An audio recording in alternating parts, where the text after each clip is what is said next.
আসসালামু আলাইকুম। ঈদের নামাজের নিয়ম ধাপে ধাপে। নিয়াত। প্রথমে মনে মনে নিয়াত করতে হবে, আমি 2 রাকাত ওয়াজিব ঈদের নামাজ আদায় করছি, অতিরিক্ত 6 তাকবীর সহ আল্লাহর জন্য। প্রথম রাকাত। ইমামের সাথে আল্লাহু আকবার বলে হাত বাঁধবেন, সানা অর্থাৎ সুবহানাকা আল্লাহুম্মা পড়বেন। তারপর ইমাম 3 বার অতিরিক্ত তাকবীর দেবে। প্রতিবার আল্লাহু আকবার বলে হাত উঠাবেন, প্রথম 2 বার হাত ছেড়ে দিবেন, তৃতীয়বার হাত বেঁধে ফেলবেন। এরপর ইমাম সূরা ফাতিহা প্লাস অন্য সূরা পড়বে। রুকু সিজদা করে প্রথম রাকাত শেষ। দ্বিতীয় রাকাত।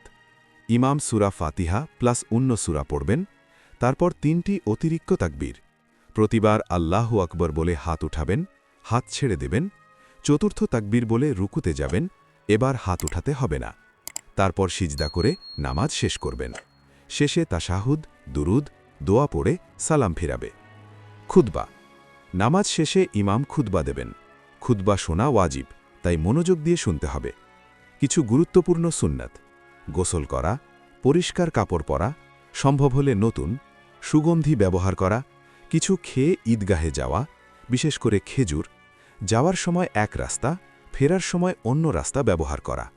ভিডিওটি ভালো লাগলে অবশ্যই চ্যানেলটি সাবস্ক্রাইব করুন। আল্লাহ হাফেজ।